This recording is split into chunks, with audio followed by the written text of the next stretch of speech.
Pessoal, fazer outro vídeo simples, bem rápido aqui, a pedido de um amigo. Solicitou um vídeo sobre luz de emergência. Vou fazer um vídeo bem simples, né? Pegar um caso aqui. Eu fiz um desenho aqui bem simples de uma papelaria. Aí tem aqui a área comercial, aqui tem uma sala de aula. Em termos gerais, como é que eu faço para definir os pontos de luz de emergência? Inicialmente, é preciso consultar a IT 18, tá? Que fala sobre iluminação de emergência. E ela faz menção à norma brasileira, que é a NBR 10898, ok? Mas não é necessário você ler ela na íntegra, tá? Os dados que estão na IT já são suficientes, né? Mas bom, é importante ler, é importante que você leia, mas não impede de você imediatamente começar a projetar seu sistema, ok? Então, é, os tópicos importantes, um dos itens importantes é esse aqui, ó. A distância máxima entre os pontos de iluminação de emergência de aclaramento não deve ultrapassar 15 metros entre o ponto de iluminação e a parede 7,5. Outro distanciamento de pontos pode ser adotado. Aqui é o seguinte, que eu entendo aqui, você tem que ter a cada 15 metros um ponto de luz. E você tem que, da parede, fazer uma medida e colocar a sua luz de emergência 7,5 metros da parede. Tá? Aqui, as salas com área igual ou inferior a 50 metros quadrados e população inferior a 50 metros estão isentas da instalação de luz de emergência, desde que as saídas das salas sejam diretas para o corredor. Então, pegando esses dois pontos, vamos começar a fazer o projeto. Tá? Eu lembro o seguinte, existem luzes de emergência autônomas, né? Cada uma tem a sua própria bateria. Isso aí você encontra na Leroy Merlin, nessas lojas aí, custa R$ 17 por aí. Um bloco autônomo. Ele é uma lâmpada e dentro dela, uma caixinha, tem uma bateria. Então, por isso que ela fala autônomo. E tem o sistema centralizado. O sistema centralizado é composto de uma central com uma bateria, que normalmente são baterias de 12 e 24 volts. Depende da quantidade de pontos de luz que você vai instalar. Tá? Então, existem centrais para 20, 30 pontos, existem centrais para 10 pontos. Aí você vai ter que ter uma quantidade de baterias, pode ser uma de 12 volts, duas de 12, enfim. Depende da quantidade de luzes de emergência. Em função da quantidade de luzes de emergência, você vai ter que usar também um fio de um diâmetro maior ou menor. Tá? E depois eu posso entrar melhor nesses detalhes. Então, voltando aqui no exemplo, como é que eu começo? Eu faço o seguinte, eu já começo colocando um ponto de luz aqui, ó. Essa é a saída. Tá? Daqui, o usuário sai para o lado exterior. Tá? Então, essa é a saída final. Sai para local descoberto. Então, eu já coloco um ponto de luz aqui. Na IT, ela fala 7,5 metros. Então, de modo geral, eu pego aqui da parede, do fundo, e meço 7,5 metros. Tá? Então, aqui eu já coloco um ponto de luz. Né? Já começo por aqui. Ó. Aqui eu entendo adequado ter um ponto de luz. Depois a IT fala que colocar um ponto de luz a cada 15 metros. Aí eu faço mais 15 metros aqui, deu mais ou menos por aqui. Tá? Não necessariamente preciso colocar aqui. Eu vou centralizar ela. Né? Vou colocar ela no meio aqui, que eu acho melhor. Ó. Okay? Esse eu entendo que é o mínimo de pontos de luz de emergência. Aí vai muito da avaliação do profissional no local. Né? Você pode colocar mais um ponto por aqui, por exemplo, né? Aqui nessa parede, ó, nesse canto. Ok? Importante é fazer com bom senso, né? Não exagerar e também não subdimensionar, né? Não colocar para menos do que necessário. É importante uma visita técnica para entender como é que vai ser o percurso da pessoa. Né? Se eu estou aqui, então se eu estou aqui, Em caso de incêndio, esse local vai estar cheio de fumaça. Então, a visão do usuário vai estar prejudicada. A luz de emergência é como se fosse uma luz no fim do túnel, digamos assim. Então, eu vou, no meio da fumaça, enxergar um ponto de luz e vou caminhar, né, me orientando pela luz até chegar ao ponto final, né, a saída final, e no exterior estou em segurança. Né? No exterior não tem carga de incêndio, não tem nada para queimar. O risco está quando a pessoa fica dentro da edificação, porque aqui tem coisas para queimar, né? Tem papéis, tem borracha, tem plásticos, etc, etc. Então é importante isso, você avaliar, se você estivesse lá, quais seriam os locais bons, né? Obedecendo a lógica IT18, para iluminar o seu caminho de saída. Essa é a linha de pensamento que eu uso. Né? Se eu estou aqui, por exemplo, fundo da sala, e começou um incêndio aqui no meio, então eu preciso fazer um deslocamento até a porta, e da porta vim seguir os pontos de luz, e aí eu chego na porta e avanço para a saída. No caso de salas, tem um item da IT aqui, ó, que é salas com área inferior a 50 metros quadrados e população inferior a 50 metros quadrados estão isentas. Só que desde que as saídas das salas sejam diretas para o corredor. Esse item é difícil de entender. Bom, mas enfim.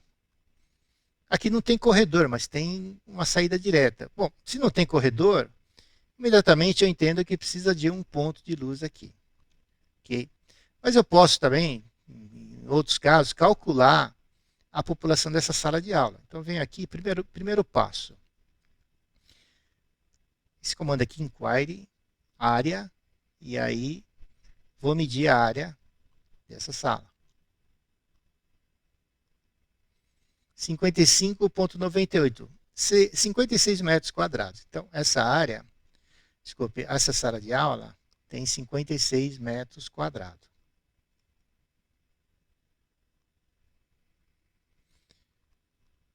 Então, vamos lá.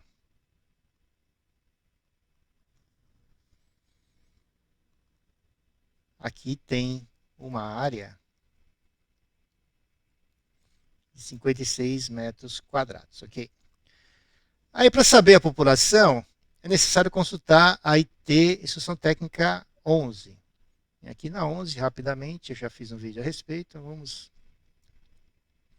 rapidamente consultar a IT 11, então, saídas de emergência. Vem lá no final dela e busco a tabela 1 do anexo A.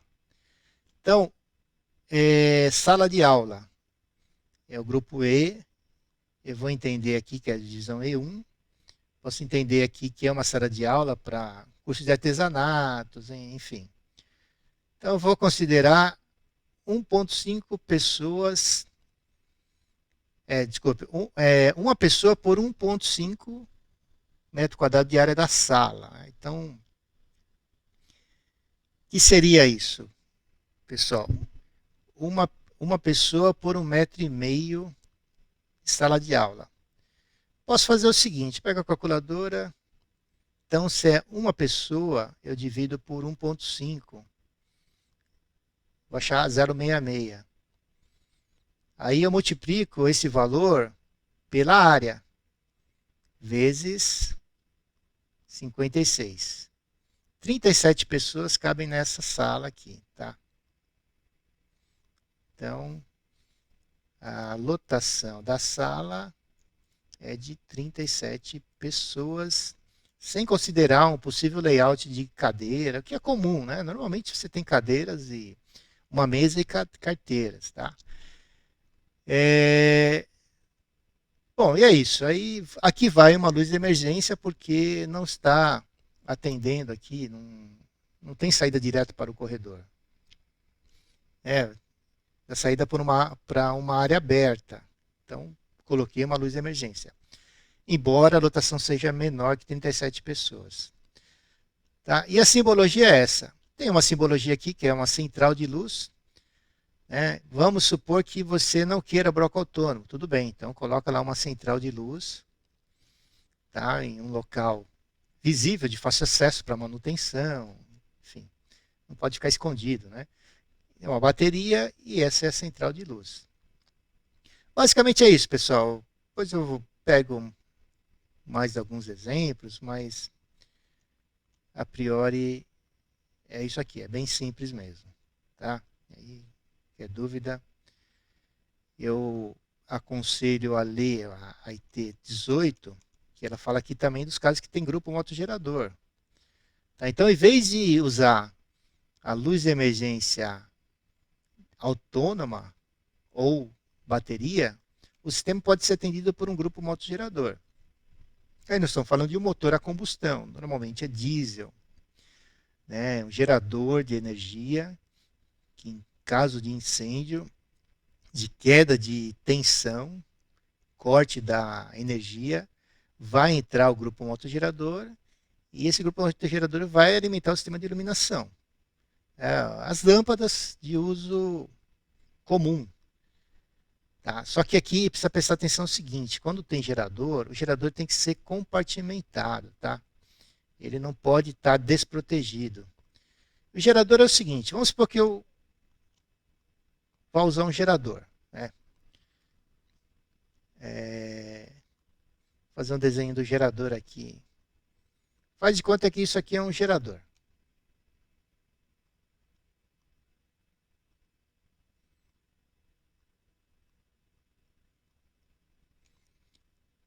Então vamos lá. Esse é o gerador. O gerador está aqui. Grupo Moto GM, Grupo Moto Gerador. Eu coloquei ele aqui dentro da edificação. O que acontece? Se ele está dentro da edificação, considere que ele está dentro da área de risco. Então é necessário compartimentar o gerador. Ele não pode ficar sem proteção, porque se houver um incêndio aqui, o calor pode danificar o equipamento. Aí como fazer compartimentação? Parede de alvenaria, né, ou drywall resistente ao calor. Vou fazer um desenho aqui. Então faço aqui uma parede de alvenaria envolvendo o gerador. E aí é lógico, tem que ter uma porta para acessar o gerador, né? Fazer manutenção e tal. Então vou fazer rapidamente uma porta aqui. Só que essa porta é o seguinte, ela tem que ser uma porta corta-fogo, uma P90. É o desenho de uma porta aqui. Sendo equipamento, sendo qualquer equipamento relacionado à proteção contra incêndio, pinto de vermelho. E essa PCF tem que ser uma PCF P90, que resiste a 90 minutos de calor. E pronto. Só que acabou aqui? Não. É necessário fazer ventilação para o grupo motogerador. Se ficar tudo fechado aqui, esse negócio vai ficar quente, quente, quente, vai danificar o sistema, vai danificar o grupo motogerador. Então é preciso fazer uma ventilação, uma exaustão de gases. Então é necessário puxar um duto aqui. Vou fazer um desenho aqui. Imagina que isso aqui é um duto que vai para o exterior. Né? E aqui tem uma espécie de grelha. Né? Esse é um duto de exaustão. Então, a fumaça, os gases do grupo motogerador vão sair por aqui. É só um esquema, tá? Bem simplesinho mesmo. Então, vai sair por aqui, ó. Isso deve ser previsto. Então, exaustão de gases. Uma vez que entre em funcionamento, vai haver geração de gases, porque é um motor a combustão. Então você tem que ter isso aqui. E eu tenho que ter outra janela aqui, que é uma janela para ventilar, para trocar o ar lá dentro, né? Na prática, seria para resfriar o interior do grupo motoventilador, né? O interior da sala. Então aqui tem que ter uma janela ou qualquer outro dispositivo que permita, né, uma troca de ar aqui dentro. Como eu falei, isso aqui vai esquentar, então precisa ter. Basicamente é isso aqui, tá, pessoal? Então, e aí, essa parede tem que ser parede de compartimentação. Normalmente, os analistas do Corpo de Bombeiro, eles exigem que você mostre isso aqui na cor vermelha. Né? Faz um desenho aqui, ó. Uma rachura aqui, só para dizer que é uma parede de compartimentação. Se houver um incêndio, né, nós vamos ter pelo menos 90 minutos de proteção para o grupo motogerador. Ok, basicamente é isso. Aí a IT tem vários itens, enfim. Mas são 2 páginas só, né? Pouca coisa aqui, é tranquilo, tá?